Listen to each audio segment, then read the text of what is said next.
executive, and I was an executive at that production company for a year and a half, and then interviewed to become a studio executive at MGM.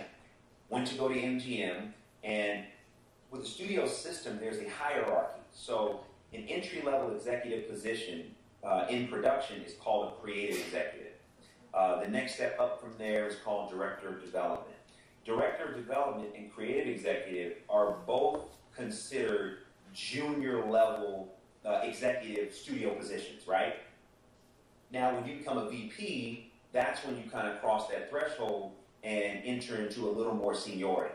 So there's VP, there's senior VP, there's executive VP, then there's president, and then you can get into, you know, chairman and all that, right?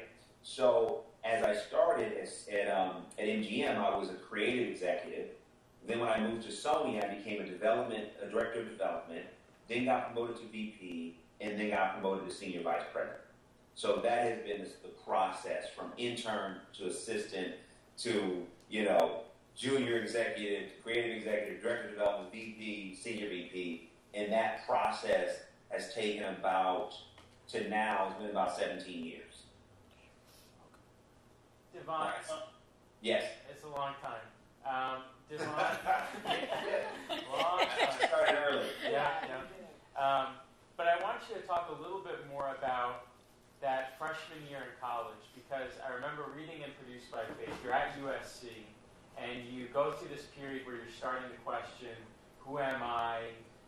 What do I really believe in? And that's really, this conversation series, that's what this is all about, trying to get students thinking about those questions, talking with thought leaders who have gone through that. But can you talk a little bit more about that year, what you went through, and then how you really started to step into who you are today?